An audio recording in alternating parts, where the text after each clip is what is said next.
Alléluia. Est-ce qu'on peut se tenir debout et acclamer le Seigneur? Est-ce qu'on peut pousser des cris de joie à la gloire? Alléluia. Gloire à Dieu. Gloire à Dieu. Alléluia. Amen. Amen. Amen. On va tous s'asseoir dans la présence du Seigneur. Que le nom du Seigneur soit béni et que le Seigneur bénisse chacun de vous abondamment. Nous allons prier le Seigneur et nous allons remettre sa parole dans ses mains. Tu vas demander au Seigneur de te parler ce matin. Tu vas demander au Seigneur de t'enseigner ses voies. La Bible dit que la parole de Dieu est la lumière qui éclaire notre chemin. La parole de Dieu est la boussole qui nous indique la direction que nous devons suivre. Tu vas demander au Seigneur ce matin, au travers de sa parole, de te montrer le chemin que tu dois suivre, de t'indiquer comment tu dois marcher, comment tu dois mener ta vie. Prie le Seigneur. Prie le Seigneur. À toi seul, Seigneur, revienne l'honneur et la gloire.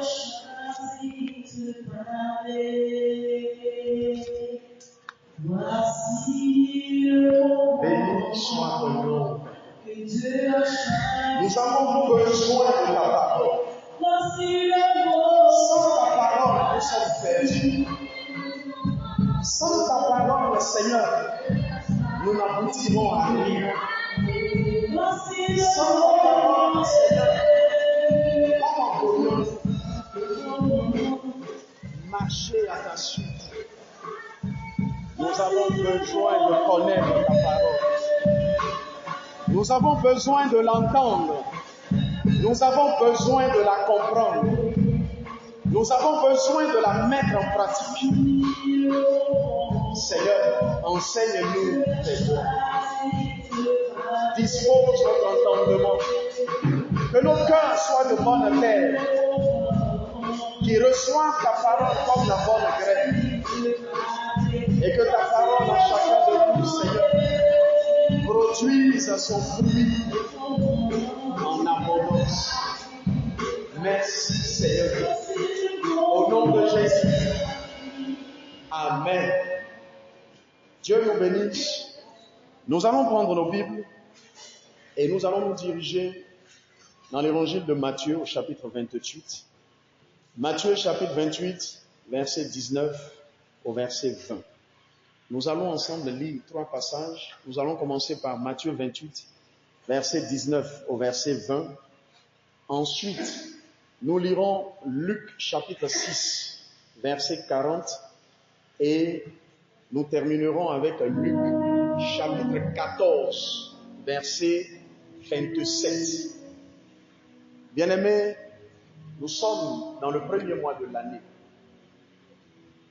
Et dans le dernier mois de l'année précédente, le Seigneur s'est adressé à chacun de nous.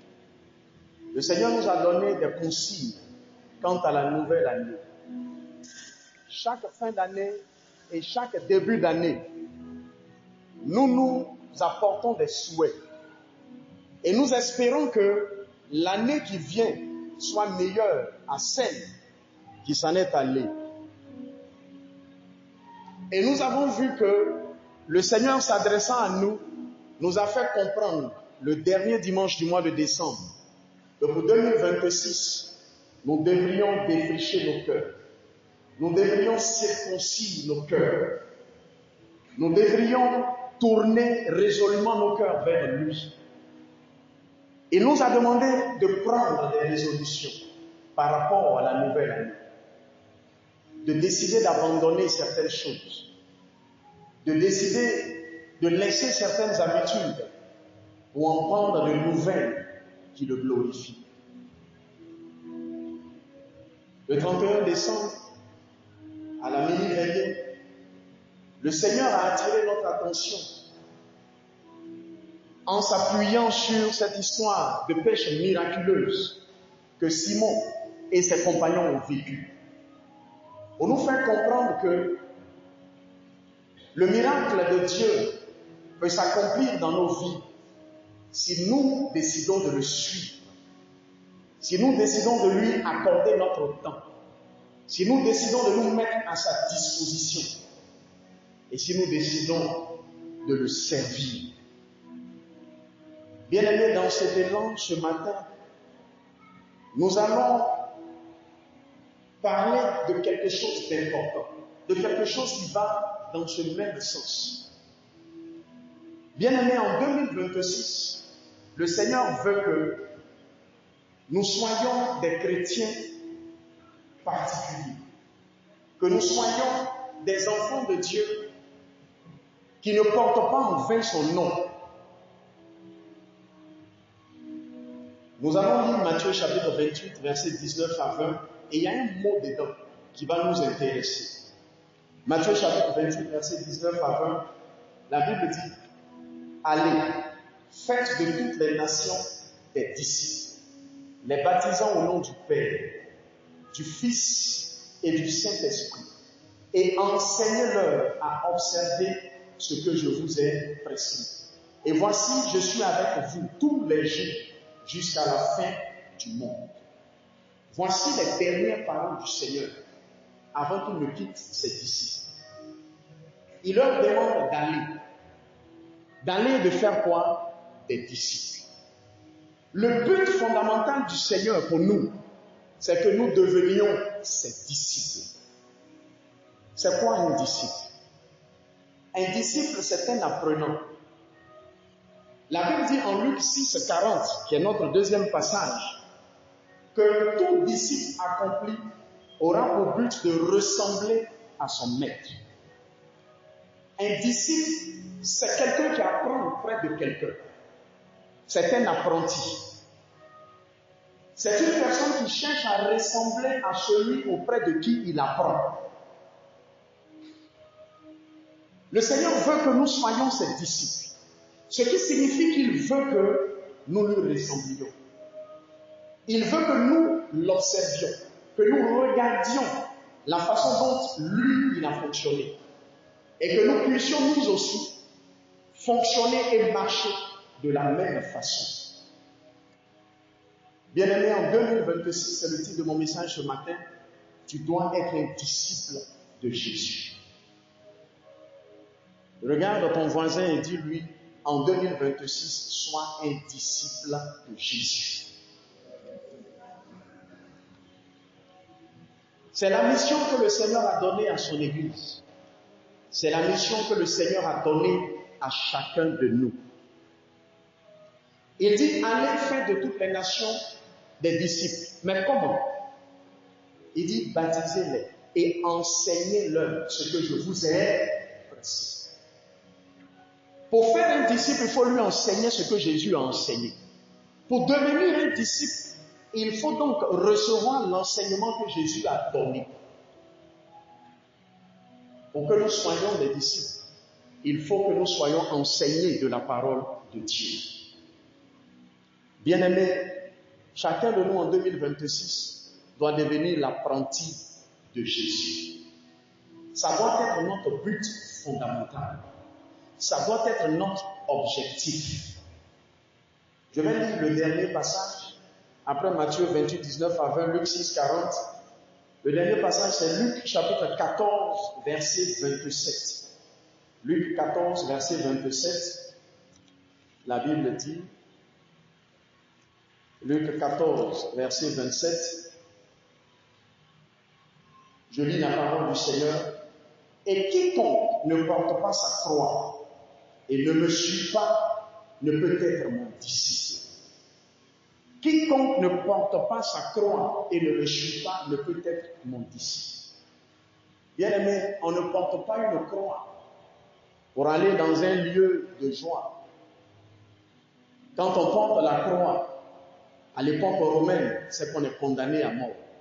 Quand on porte la croix, c'est qu'on va dans un lieu de souffrance. Quand on porte la croix, c'est qu'on part pour être crucifié. Le Seigneur, en utilisant cette expression, nous donne de comprendre que pour que nous soyons ses disciples, nous devons être prêts même à accepter un certain nombre de souffrances. Il y a dans la marche du disciple des situations qui se présenteront. Et le Seigneur est en train de nous dire que nous devons être prêts même à supporter des souffrances. Bien-aimés, nous sommes appelés à être disciples de Jésus. En 1 Corinthiens chapitre 11 au verset 1, l'apôtre Paul pouvait dire « Soyez mes imitateurs, comme je le suis moi-même de Christ. » Pour être disciple de Jésus, il faut le suivre. Quand on suit quelqu'un, on le regarde. On regarde la direction qu'il emprunte. On regarde la façon dont il marche. On regarde là où il pose le pied. Et en fonction de sa marche, celui qui suit aussi marche. Quand il tourne à gauche, celui qui le suit tourne à gauche. Quand il tourne à droite, celui qui le suit tourne à droite. Le disciple fait exactement ce que son maître fait. Il le suit résolument. Ce matin, nous allons voir les caractéristiques d'un disciple de Jésus-Christ. Si nous sommes appelés à être disciples de Jésus-Christ, quelles sont les caractéristiques que nous devons développer dans notre vie, que nous devons développer dans notre caractère? Comment est-ce que nous pouvons lui ressembler? Bien-aimés, la première caractéristique d'un disciple de Jésus, c'est qu'il aime son maître plus que tout. Il aime Jésus-Christ plus que tout. Être disciple de Jésus, c'est décider de l'aimer plus que tout. La Bible dit en Matthieu au chapitre 22, versets 36 à 38. La Bible dit que les pharisiens ont posé une question au Seigneur. Ils lui ont dit, mais quel est le plus grand de tous les commandements? Et le Seigneur va leur répondre en disant que le plus grand de tous les commandements, tu aimeras l'Éternel ton Dieu de tout ton cœur, de toute ton âme. Le disciple de Jésus, c'est celui qui l'aime de tout son cœur, de toute son âme. Celui qui l'aime plus que tout. Il dit en Luc 14, au verset 26, celui qui vient à moi doit m'aimer plus que son père, plus que sa mère, plus que sa femme, plus que ses enfants, plus que ses frères et ses sœurs, et même plus que sa vie. Il ne dit pas que nous ne devons pas aimer nos parents. Il ne dit pas que nous ne devons pas aimer nos conjoints. Mais il dit que nous devons l'aimer lui plus que tout. L'aimer même plus que notre vie. La première caractéristique du disciple de Jésus-Christ, c'est aimer Jésus-Christ plus que tout. Il dit en 1 Jean au chapitre 5, au verset 3, il dit celui qui m'aime, c'est celui qui garde mes commandements. Aimer Dieu, c'est lui obéir. Aimer Dieu, c'est mettre sa parole en pratique. Quand on aime quelqu'un, on lui obéit. On ne peut pas dire qu'on aime quelqu'un en lui désobéissant. On ne peut pas dire qu'on aime quelqu'un et refuser de faire ce que cette personne nous commande. Bien aimé, même entre un homme et une femme, quand il y a l'amour, quand tu aimes une femme, tu es prêt à tout. Tout ce qu'elle demande, tu fais. Quand tu aimes un homme, tu es prêt à tout. Tout ce qu'il te demande, tu fais. Ceux qui sont autour même vont regarder et dire, mais attends, on t'a envoûté ou quoi? Pourquoi tu trembles comme ça devant la petite fille là? Mais c'est l'amour. Le disciple aime son maître plus que tout. Et l'obéissance est la preuve de notre amour à l'égard de Dieu. Celui qui obéit démontre qu'il aime Dieu. Celui qui n'obéit pas à la parole de Dieu démontre qu'il n'aime pas Dieu. Bien-aimé, en 2026, tu dois être un disciple de Jésus. Tu dois aimer le Seigneur plus que tout. Tu dois te poser cette question. Qu'est-ce que j'aime plus que tout? Qu'est-ce que j'aime? Regarde dans toi-même, regarde dans ton cœur. Qu'est-ce que tu aimes plus que tout? Qu'est-ce que tu serais prêt à abandonner pour le Seigneur? Bien-aimés, nous devons aimer le Seigneur plus que tout. Deuxième caractéristique du disciple de Jésus. Il est prêt à souffrir pour Jésus-Christ. Bien-aimés, La deuxième caractéristique du disciple de Jésus, c'est qu'il est prêt à le suivre envers et contre tout. Quel que soit ce qu'ils doivent traverser ensemble, il est prêt à le suivre. Le véritable disciple de Jésus-Christ ne l'abandonne pas en route. Quand vous lisez Jean chapitre 6, on voit des foules qui suivaient le Seigneur. Des foules qui étaient après le Seigneur parce qu'il avait multiplié les pains, parce qu'il avait multiplié les poissons. Il leur avait donné à manger de façon miraculeuse. Des foules le suivaient parce qu'ils avaient vu des miracles, ils avaient vu des signes, ils avaient vu des prodiges, des choses extraordinaires. Ils ont vu des paralytiques marcher, des sourds entendre, des aveugles voir. Et ils étaient après lui. Et à un moment donné, quand le Seigneur a commencé à leur expliquer comment ils doivent marcher pour hériter du royaume des cieux, la Bible dit que beaucoup d'entre eux ont dit non, ce que tu es en train d'enseigner est trop dur. Nous ne voulons pas obéir à ces choses. Nous voulons seulement les miracles. Nous voulons seulement le pain et le poisson. Nous voulons seulement la bénédiction. Mais nous ne voulons pas obéir. Ce que tu nous commandes là est trop compliqué. Nous, on veut simplement recevoir, mais nous n'avons rien à te donner ici. Et la Bible dit qu'ils ont commencé à quitter Jésus. Ils ont commencé à l'abandonner. Ils ont commencé à partir. Au point que le Seigneur s'est tourné vers les 12. Il pose la question, il dit, mais et vous? Vous ne partez pas aussi comme les autres? Et Pierre qui va lui répondre, mais à qui irons-nous? Tu as les paroles de la vie. Tu as les paroles qui sauvent. Tu as les paroles qui produisent la paix du cœur en nous. Tu as les paroles qui vont nous donner, même dans la mort, de continuer à vivre. À qui irons-nous? Bien-aimé, le véritable disciple de Jésus, c'est celui-là qui le suit. Pas seulement dans les moments où tout va bien. Pas seulement pour gagner, pour recevoir quelque chose, mais qui suit le Seigneur, quelles que soient les épreuves et les situations qu'il doit traverser. Quand on lit les évangiles, on voit tout ce que le Seigneur Jésus-Christ a vécu.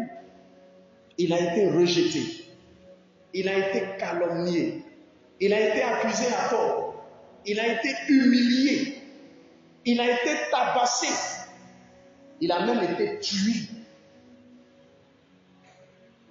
Ce n'est pas facile de suivre quelqu'un qui est humilié. Ce n'est pas facile de suivre quelqu'un qui est calomnié. Ce n'est pas facile de suivre quelqu'un qu'on est en train de crucifier sur une croix. Quand il a été arrêté même, ceux qui étaient autour de lui ont fui.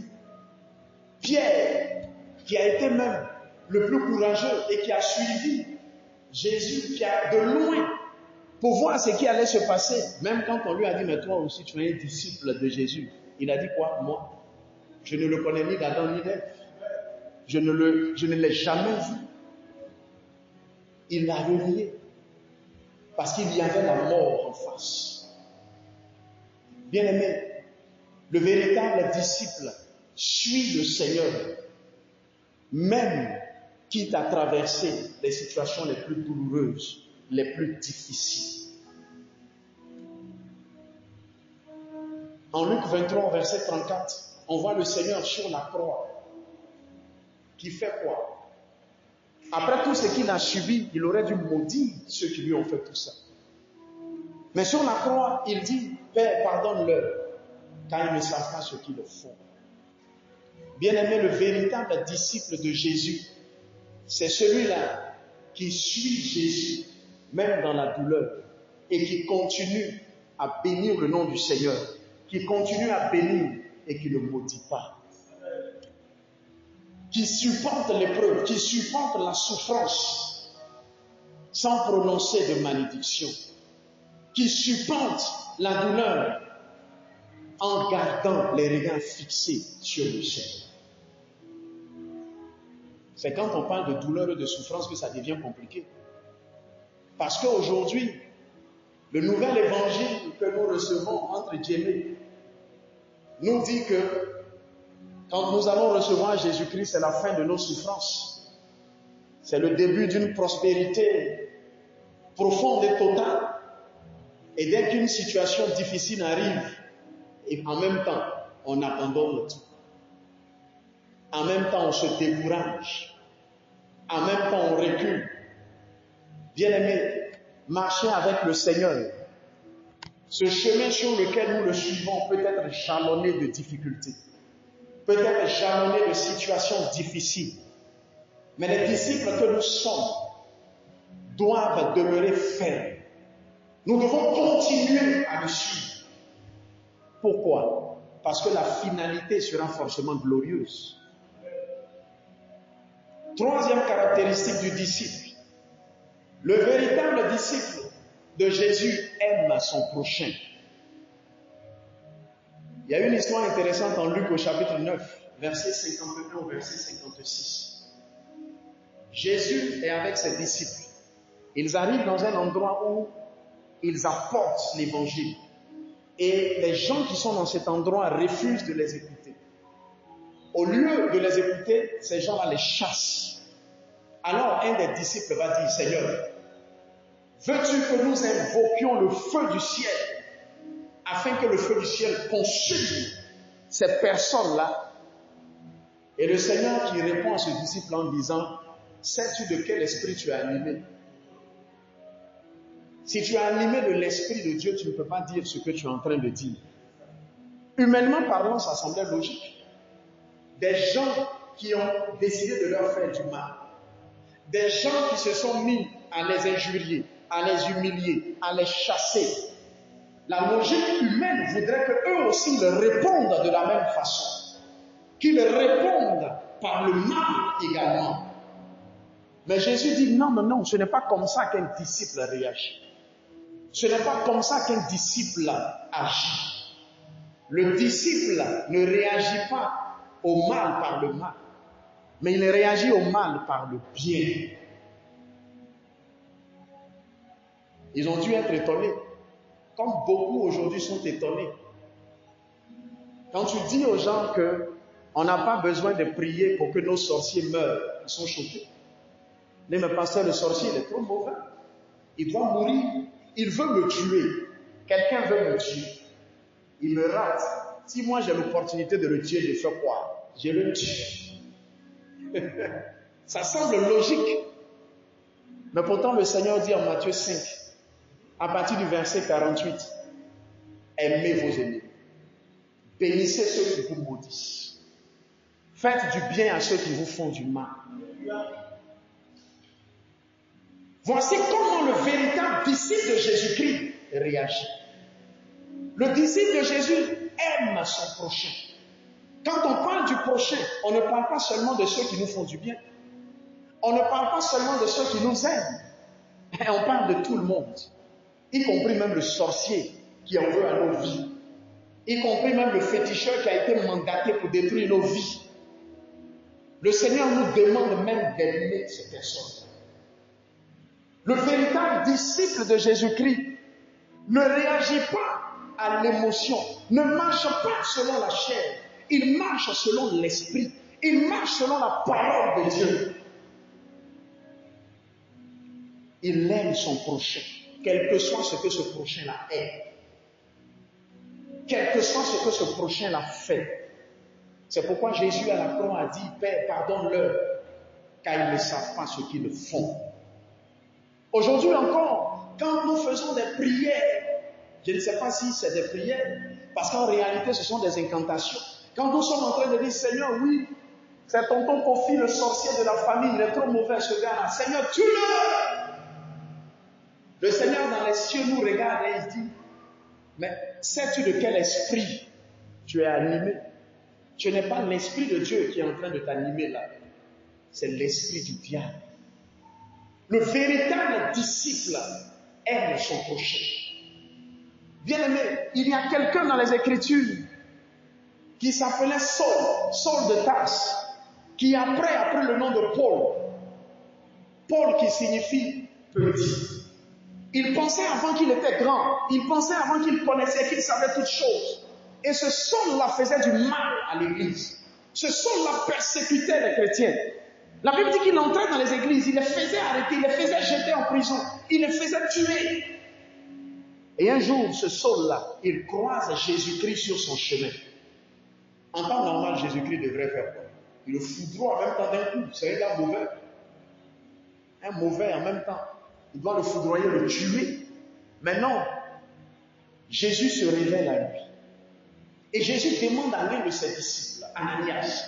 Il lui dit, il y a Saul qui est à tel endroit. Va et prie pour lui. Car j'ai un but à accomplir avec ce dernier. Quand Ananias a entendu ça même, il s'est dit, Seigneur, tu parles de quel Saul? Le Saul qui nous cherche là? Le Saul que nous fuyons là? Le Saul qui veut nous tuer là? Ou bien tu parles de quelqu'un d'autre? Il dit, non, c'est celui-même qui veut vous tuer là. C'est de lui que je parle. Imaginez Ananias même quand il partait. Je suis sûr qu'il avait un peu peur même. Il se dit, ce gars-là, ce Saul là, est-ce que ce n'est pas un plan? Et Ananias part. Ananias prie pour Saul. La Bible dit que comme des écailles tombent des yeux de Saul, et Saul se donne à Jésus. Et Saul change de nom, il devient Paul. Il devient serviteur de Dieu. Et l'œuvre qu'il va accomplir, même les disciples, les 12 qui ont été autour de Jésus, n'ont pas accompli une telle œuvre. Bien-aimé, mais supposons que on avait prié pour sa mort et qu'il était mort. Il aurait accompli cette œuvre-là. Parmi les sorciers qui en veulent à ta vie, il y a des Sauls. Parmi les méchants qui veulent détruire ta vie, il y a des Sauls qui doivent devenir des Pauls. Nous devons aimer notre prochain. Le véritable disciple de Jésus aime son prochain. S'il n'avait pas aimé Saul, il ne serait pas devenu Paul. Et l'évangile ne nous serait pas parvenu. Troisième caractéristique du véritable disciple de Jésus, il aime son prochain.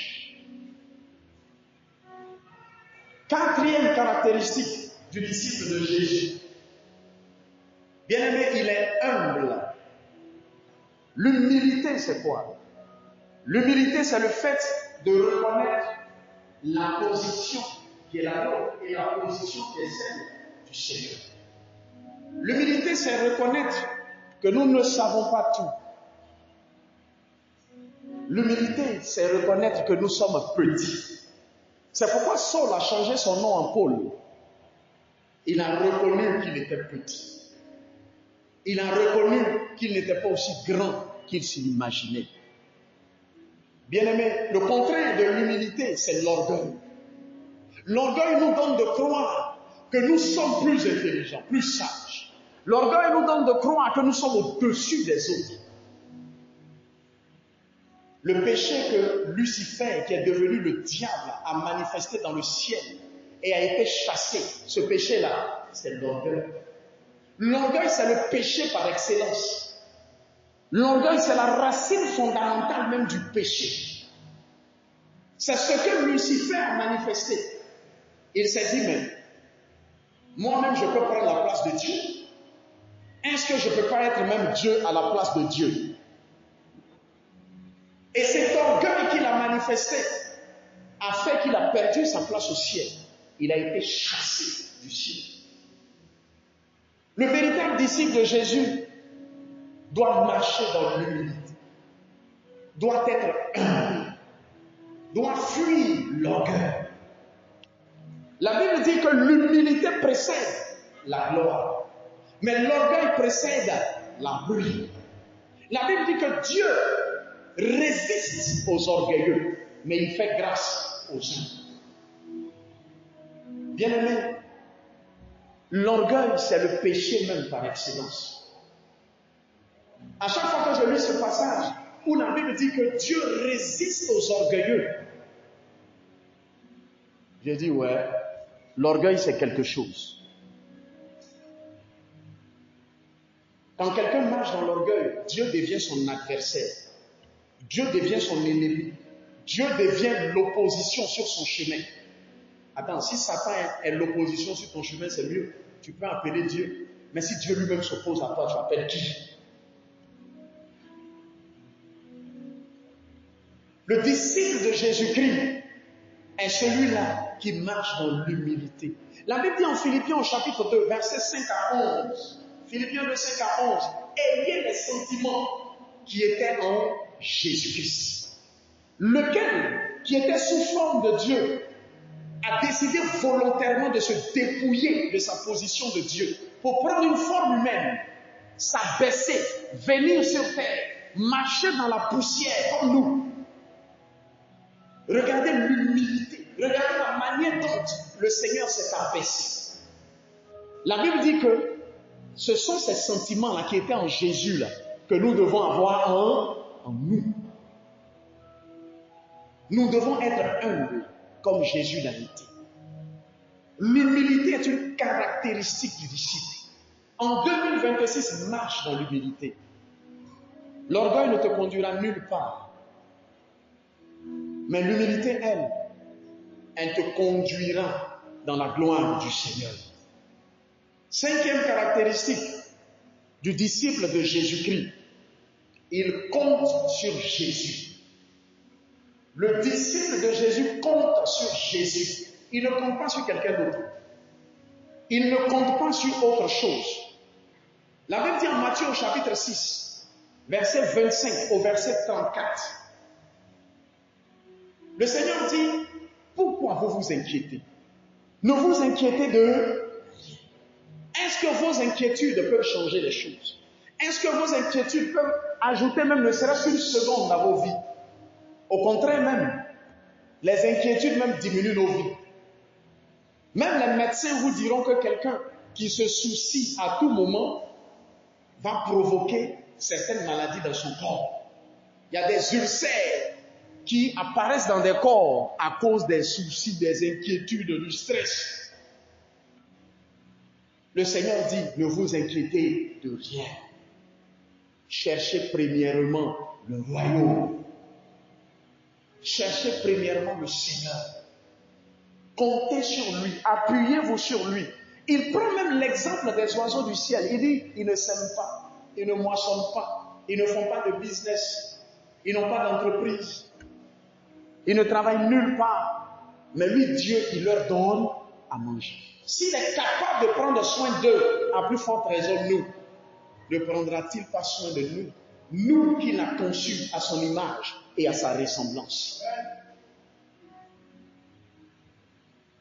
Le disciple de Jésus compte sur Jésus.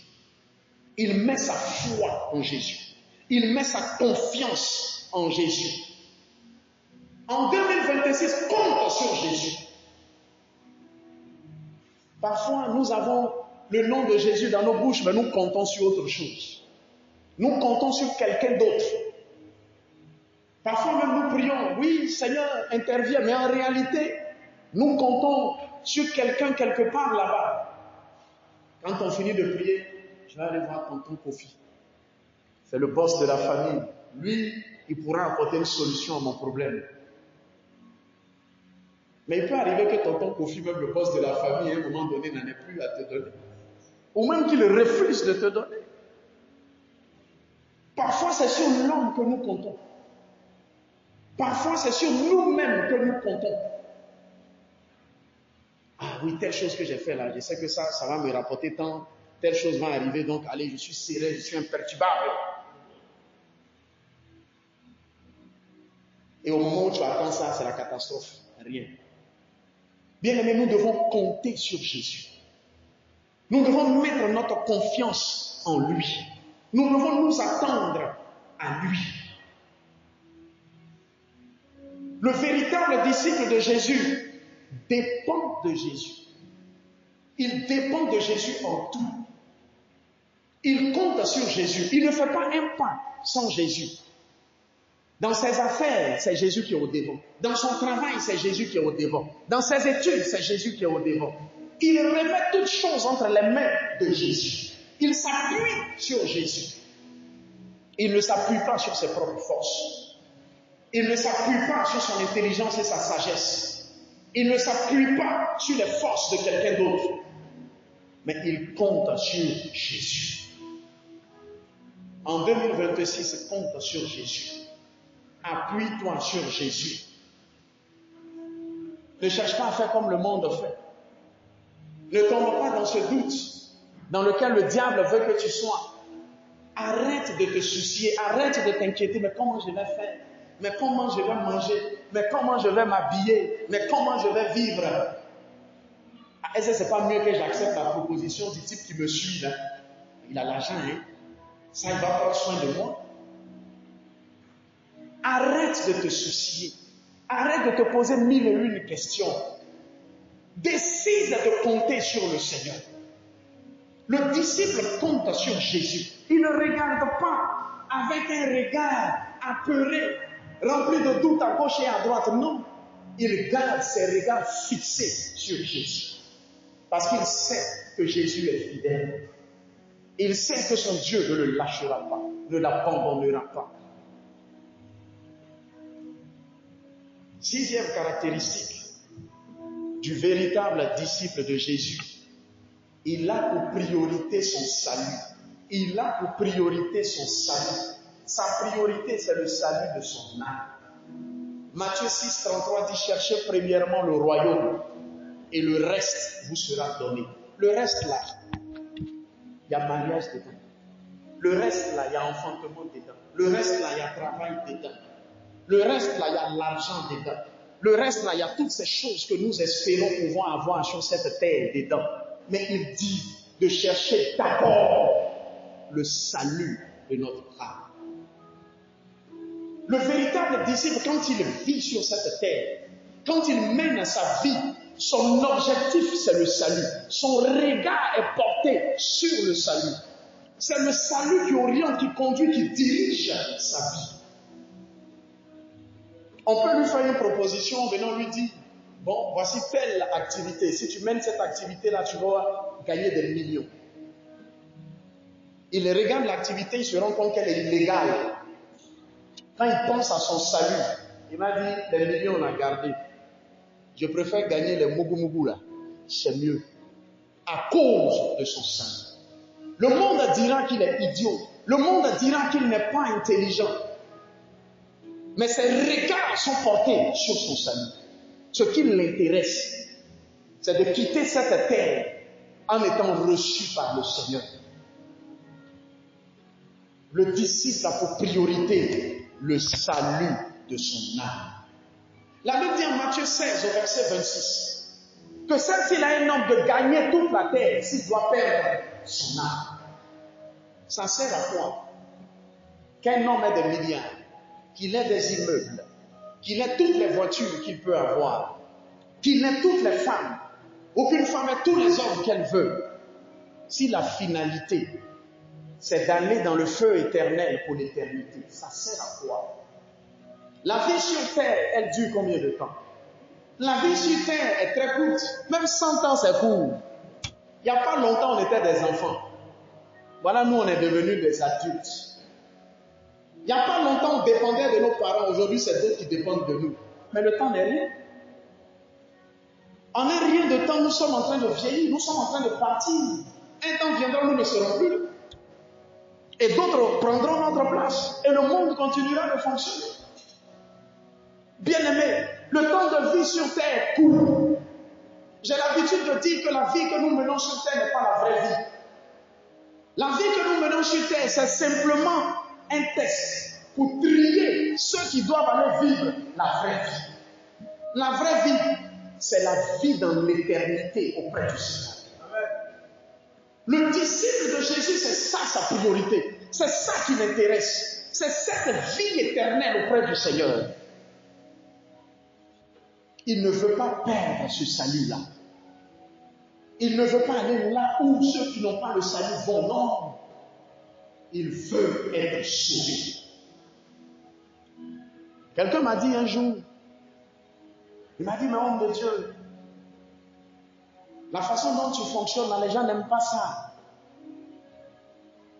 Qu'aujourd'hui, là, si tu veux que les choses aillent vite, il faut que tu entres dans certains systèmes, dans certains micmacs. Il a dit, ah bon? Il dit, oui, oui. Il dit, regarde, va chercher des bouteilles tout de suite. Remplis ça d'eau, mets ça ici. Quand les gens viennent là, tu dis ça là. Ça c'est l'eau et la stérilité, c'est 20 000. Ça là, c'est l'eau de guérison, ça coûte tant. Ça là, c'est l'eau de ceci, ça coûte tant. Il dit, tu vas voir. Les gens aiment ça.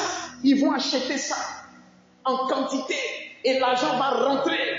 Tu vas rouler en 4x4 tout de suite. Il dit, ah. Il dit, oui, c'est comme ça moi-même j'ai fait. Il dit, ah bon. Je lui ai demandé simplement de me montrer un seul passage dans les évangiles où mon Seigneur Jésus,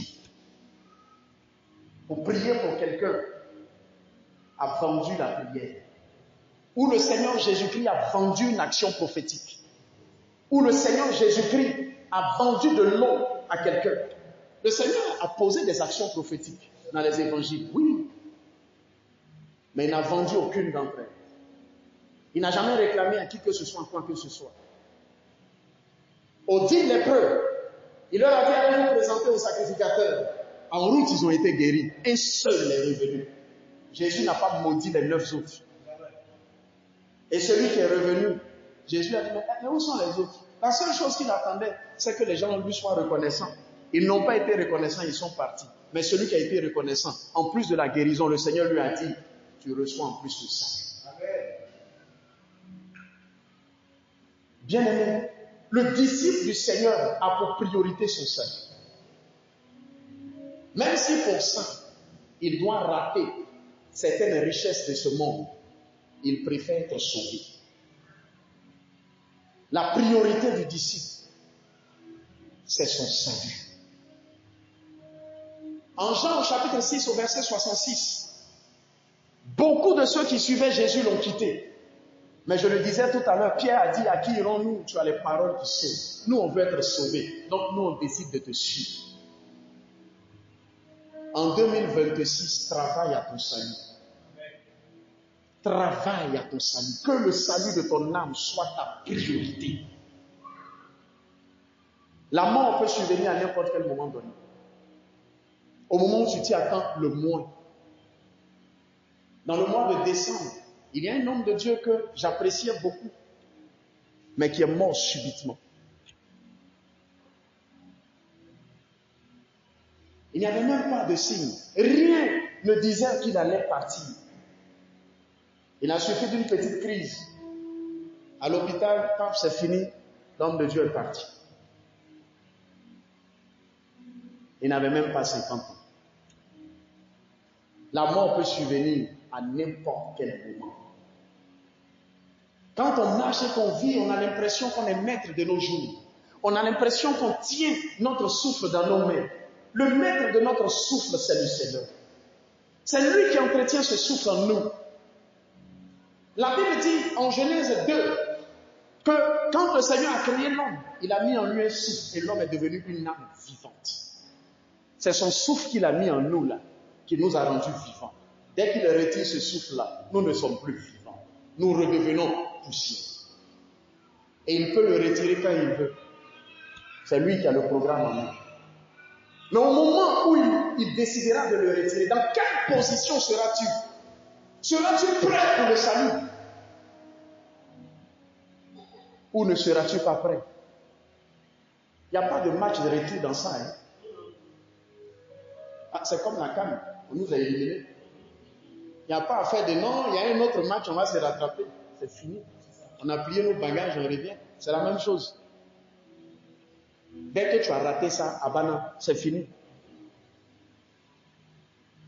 Bien-aimés, nous devons travailler à notre salut.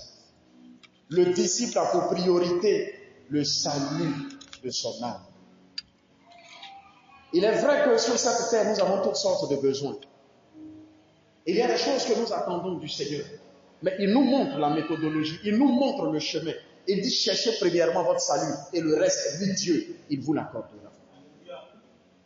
Ayons les regards focalisés sur notre salut. Et le reste va nous suivre. Ce n'est pas à nous de poursuivre le reste va nous suivre. Amen. Septième caractéristique du disciple de Jésus-Christ. Il ne vit pas selon le monde. Il ne vit pas selon le monde. Jacques 4, verset 4 dit que celui qui est ami du monde est ennemi de Dieu. Le disciple de Jésus-Christ ne vit pas selon le monde. 1 Corinthiens 3, 19 dit que la sagesse du monde est différente de la sagesse de Dieu. La sagesse du monde peut demander à une femme de se mettre nue et de se promener dans la rue. Ah, quelle sagesse! Et ma copine me dit sexy, hein? Tu vas tuer. Et toi aussi, tu es content pour ça. Mais c'est une sagesse qui est forte.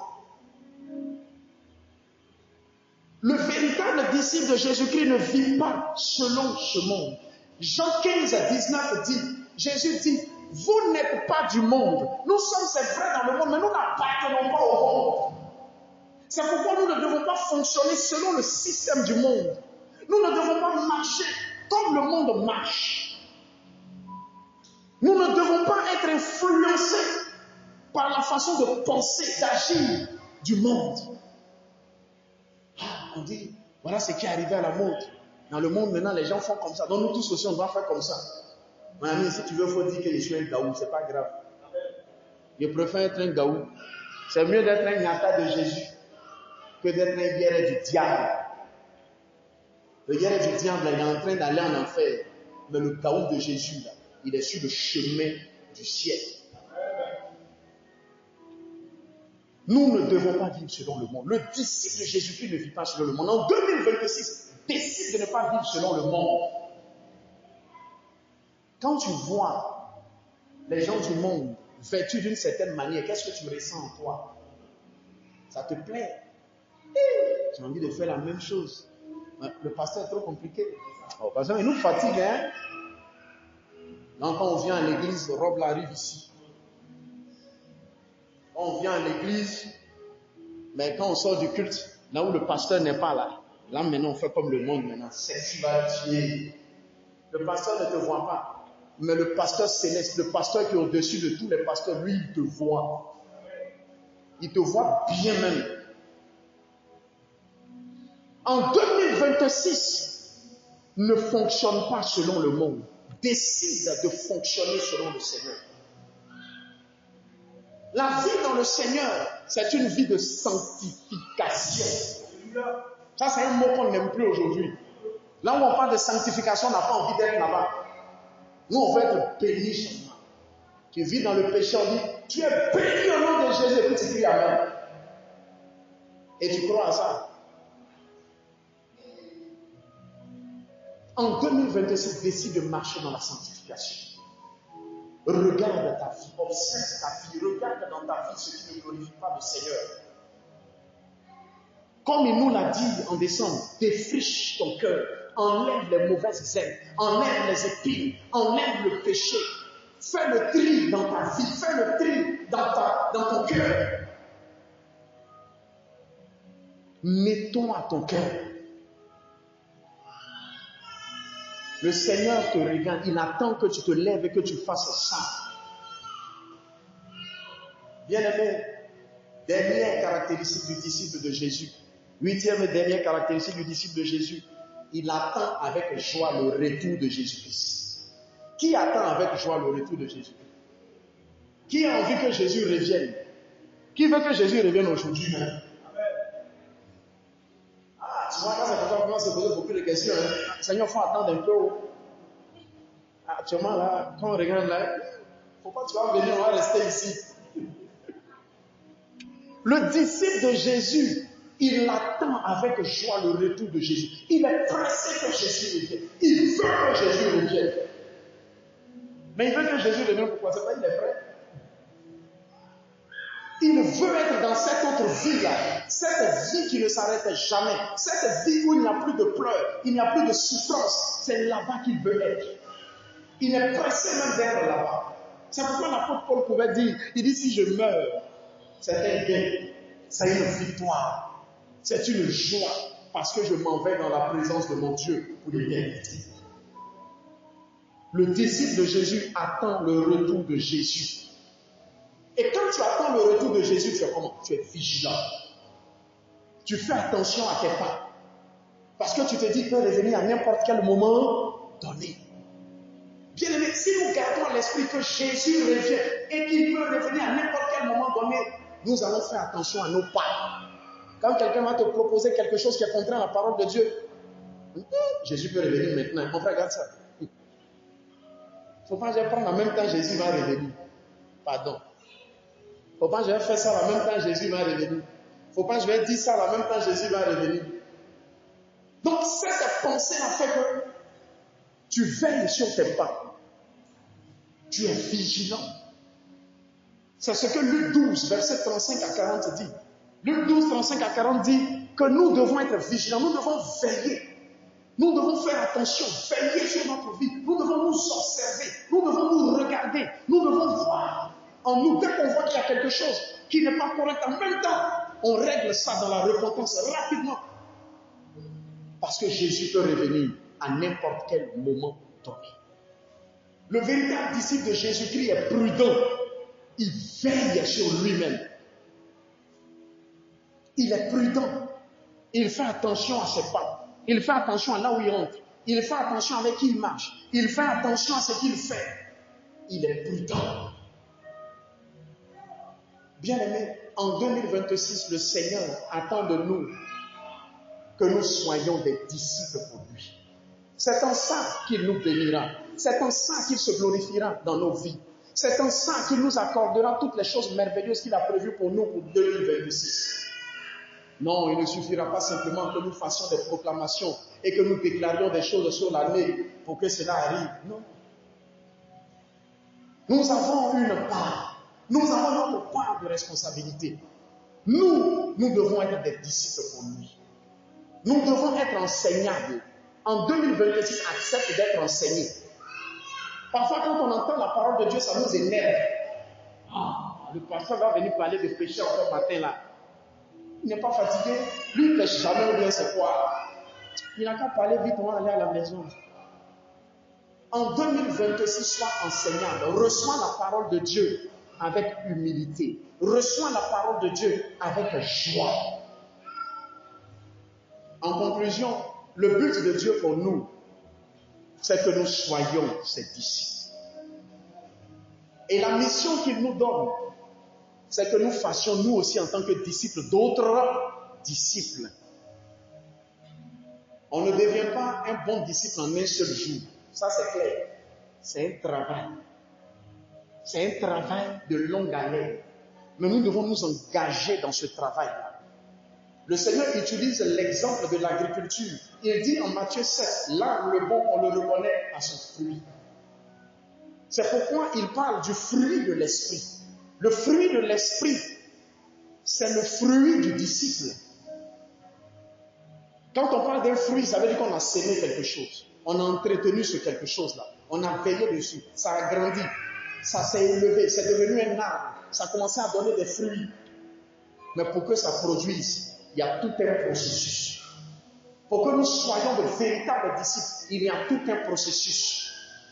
Il dit, pour faire les disciples, il faut leur enseigner la parole de Dieu. Nous devons donc nous plonger dans les Écritures. Nous devons avoir soif et faim de la parole de Dieu. Nous devons chercher à comprendre ce que la parole de Dieu dit. Et nous devons nous discipliner à l'appliquer au fur et à mesure dans nos vies. On ne pourra pas d'un coup devenir le meilleur des disciples. Mais le Seigneur veut voir cette progression dans notre vie. Il veut nous voir faire un pas après l'autre, ainsi de suite. Il veut voir ce mouvement-là. Il veut nous voir en train de travailler, à tendre vers ce qu'il attend de nous. En 2026, nous devons être disciplinés. Aujourd'hui, c'est dimanche. Mais tu as beaucoup de frères et sœurs qui ne sont pas là. Ce dimanche-là, pasteur, j'étais trop fatigué. Je devais laver mes habits. Souvent, il y a des excuses même là. Tu te demandes si c'est des excuses. Je devais laver mes habits, pasteur. Ça fait ça que je ne suis pas venu à l'église. C'est une excuse banale. Tu peux donner cette excuse à ton éducateur en disant je ne suis pas venu à l'école parce que je suis en train de laver mes habits. Tu es sûr que ton éducateur va accepter ça? Tu peux dire ça à ton patron. Oh patron, hier je ne suis pas venu au travail. Et hier là, tous mes habits étaient sales. Donc j'ai pris mon temps pour laver. Tu seras renvoyé le même jour là. Tu peux dire ça. Non, mes habits étaient sales et je suis à la maison. À 4 heures du matin, avant même que le soleil ne se lève, les commerçants sont déjà sur la route. Les gens sont déjà en train de balayer dans les marchés. Ceux qui travaillent à Abidjan sont déjà en train de lutter les cars. Mais quand il s'agit de venir dans la présence du Seigneur, Le résultat est là. En 2026, soyons disciplinés. Dans discipline, là, le mot discipline, il y a disciple. Les deux mots ont la même racine. Un disciple doit être discipliné. Quand on dit que quelqu'un est discipliné, c'est que cette personne-là, il ne joue pas avec les choses. Il est organisé. Il prend les choses au sérieux. Prends ta vie spirituelle au sérieux en 2026. Job 22, 28 dit, à tes résolutions répondra le succès. À tes résolutions répondra ton succès en 2026. Que le nom du Seigneur soit béni et que le Seigneur te bénisse abondamment. Nous allons ensemble prier le Seigneur. On va tous se tenir debout. Nous allons prier le Seigneur.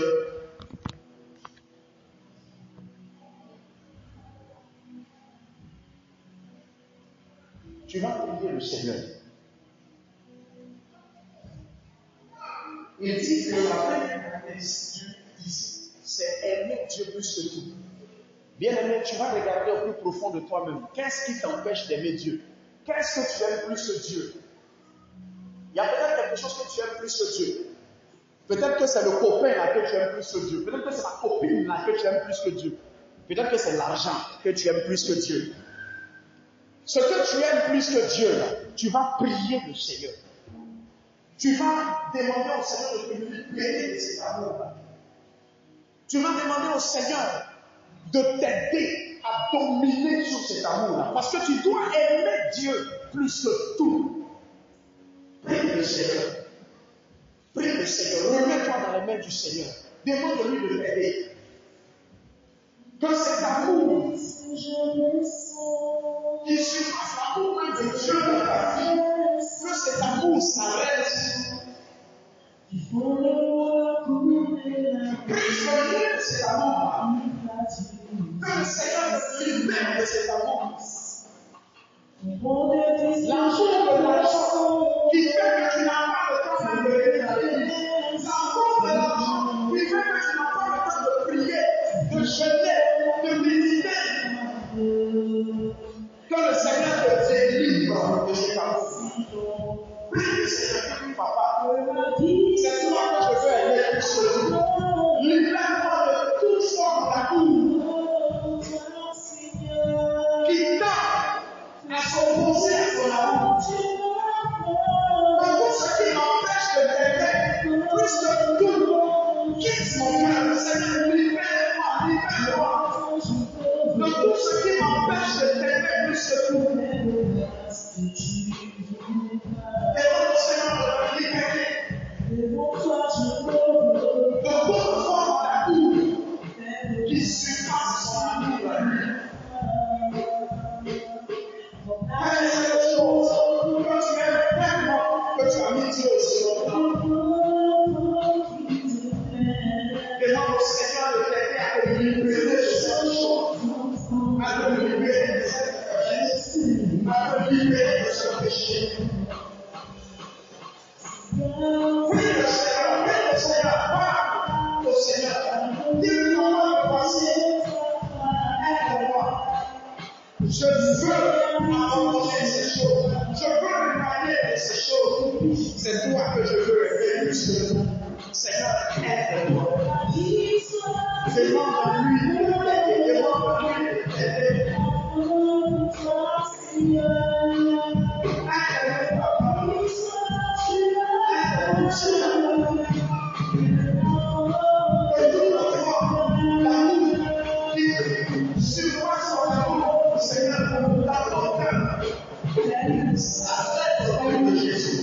Je prie si fort d'amour, qui se porte dans l'amour de quelqu'un. Je prie pour lui l'amour, quelle soit qui a pris le temps sur l'amour.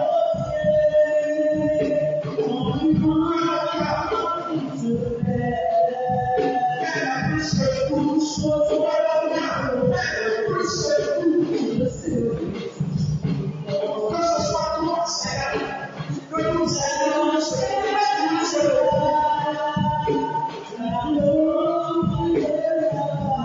mais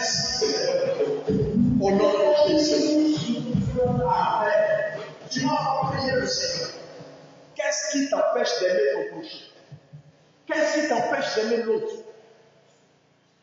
Peut-être que c'est la haine que tu as dans le cœur. Les rancunes que tu as gardées dans le cœur parce qu'il t'a fait du mal. Parce qu'il t'a injurié. Parce qu'il t'a arraché quelque chose. Parce qu'il t'a volé. Parce qu'il en veut à ta vie. Qu'est-ce qui t'empêche d'aimer ton prochain? Peut-être que c'est l'orgueil. Non, si je fais d'une manière, je me serais trop abaissé. Qu'est-ce qui t'empêche d'aimer ton prochain? Tu vas prier le Seigneur. Que ce qui t'empêche d'aimer ton prochain soit brisé au nom de Jésus. Que ce qui t'empêche d'aimer ton prochain quitte ton cœur. Que la haine, la rancune, les ressentiments, la colère, que toutes ces choses-là libèrent ton cœur.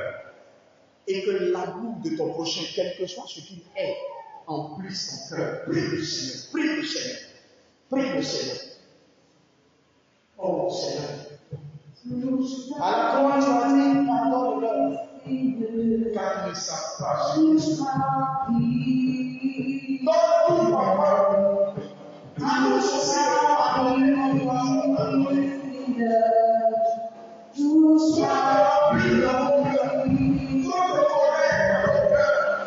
Trop de haine dans mon cœur. Seigneur, toute sa chose nous empêche de voir, nous empêche d'aimer, nous empêche d'aimer l'autre.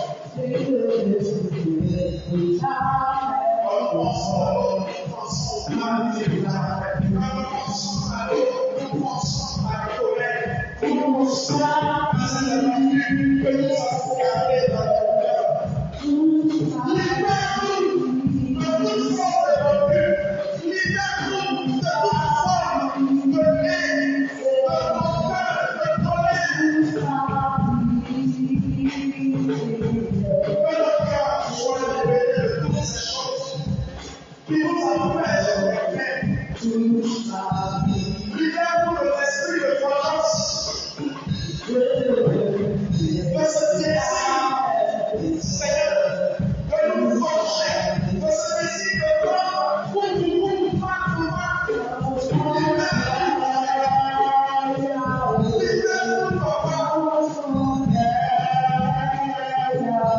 Que nos cœurs soient libérés de toutes ces choses qui nous empêchent d'aimer notre prochain. Que nos cœurs soient remplissent donne-nous de paix les autres, même nos amis. Donne-nous d'aimer ceux qui nous font du mal. Papa, que ces sentiments étaient à toi, que ces sentiments dans ton cœur étaient à moi. Puisse de toi, remplis de ta de l'amour que tu as manifesté à la croix. Remplis ton cœur, papa, de l'amour que tu as protégé.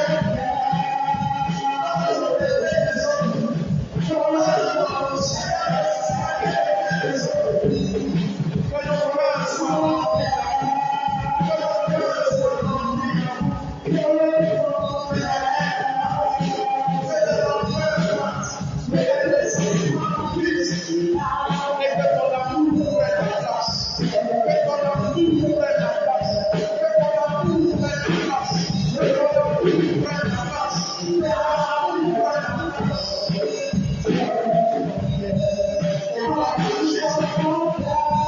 Merci Seigneur. Amen. Tu vas encore prier le Seigneur. Tu vas mettre la main sur ton cœur. Tu vas dire au Seigneur, libère-moi de toute forme d'orgueil. Que l'humilité qui vient de toi soit mon partage, remplisse mon cœur. Que je marche de façon humble. Que l'orgueil me quitte. Bien l'orgueil est parfois subtil. Il peut se manifester dans toutes sortes de choses. Que tout ce qui est orgueil quitte mon cœur. Prie le Seigneur. Prie le Seigneur. Demande au Seigneur de te libérer de toute forme d'orgueil. Et que ton cœur soit rempli d'humilité. Prie le Seigneur. Prie le Seigneur. Mets la main sur ton cœur et prie le Seigneur. Dis-lui, papa, remplis mon cœur de ton humilité. Remplis mon cœur de ton humilité. Que l'orgueil s'éloigne de moi. Que tout ce qui est orgueil en moi me quitte. Que ce ce que j'aime. Cette manière de voir les choses avec l'aimer. Que cette façon de penser me quitte. Que le mépris que j'avais pour les autres, Seigneur, me quitte. Oh, donne-moi de voir les autres comme je le vois. Donne-moi d'apprécier les autres comme je l'apprécie. Que l'humilité caractérise au cœur. Seigneur, l'orgueil est ce qui a trompé le système. L'orgueil est ce qui fait que papa, je refuse ce qui est proposant de ma vie. Je refuse que tu deviennes l'ensemble de ma vie. Car tu t'opposes à l'orgueil. Tu t'ériges à l'ensemble contre l'orgueil. Je ne veux pas que tu sois comme ça.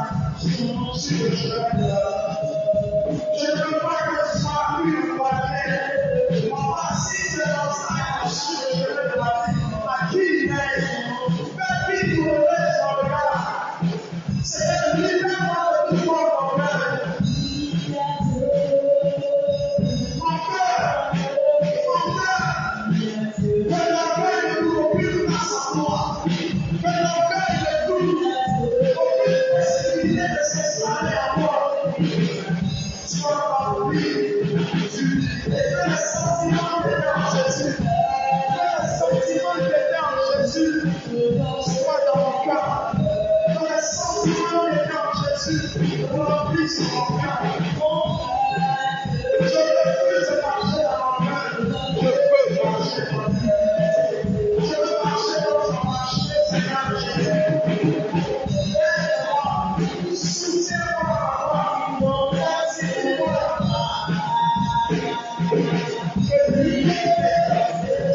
Que l'humilité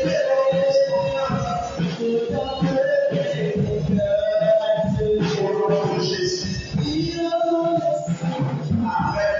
Tu vas prier le Seigneur. Tu vas lui demander de fortifier ta foi. Le véritable disciple de Jésus a une confiance totale dans le Seigneur. Tu vas chasser toute forme de doute de ton cœur. Cette petite voix de l'ennemi qui vient à chaque fois pour te dire, est-ce que ça va aller? Est-ce que le Seigneur pourra faire? Est-ce qu'il peut exaucer cette prière-là? Tu vas demander à cette voix de s'éloigner de toi. Que le doute te quitte et que ton cœur soit rempli de foi. Prie le Seigneur. Dis au Seigneur de soutenir ta foi. Prie le Seigneur. Nous le Seigneur. Nous le soutiens notre foi. Viens au secours de notre foi.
Tu vas lui demander de donner la force à dire non aux propositions de l'ennemi, à dire non au péché.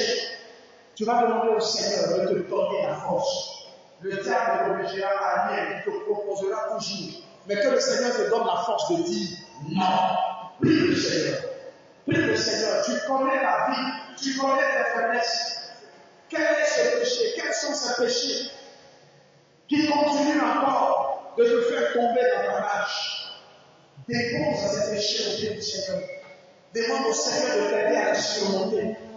Dis au Seigneur que tu veux vivre dans la sanctification. Dis-lui de te donner ta main afin que tu puisses tomber sur ce péché. Il est mort dans la croix. Le prix a été payé.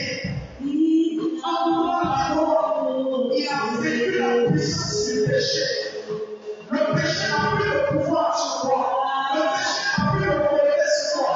Tu ne peux pas dominer sur le péché. Tu ne peux pas supporter le péché.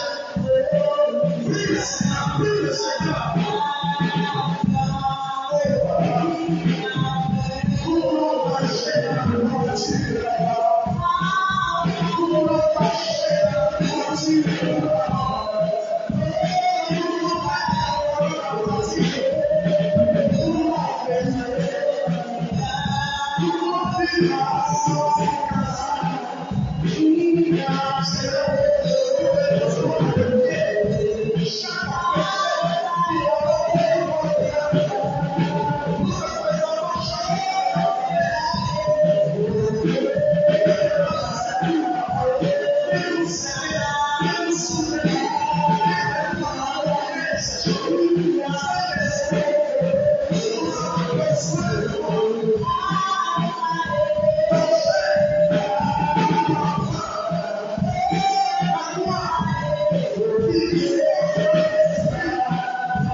Amen.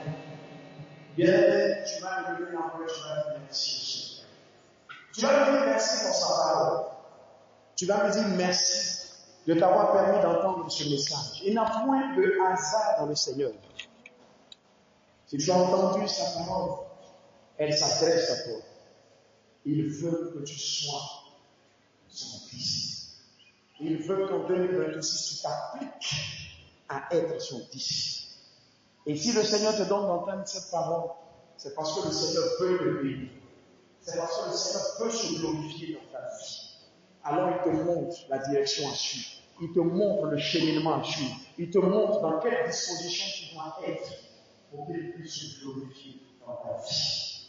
Il y a des choses qu'il n'accorde qu'à ses disciples. C'est pourquoi il te commande de marcher comme son disciple. Et là, d'abord, il dit merci. Dis-lui merci pour sa parole. Dis-lui merci pour ce que tu as entendu. Et dis-lui de t'aider à mettre cela en application. Prie le Seigneur.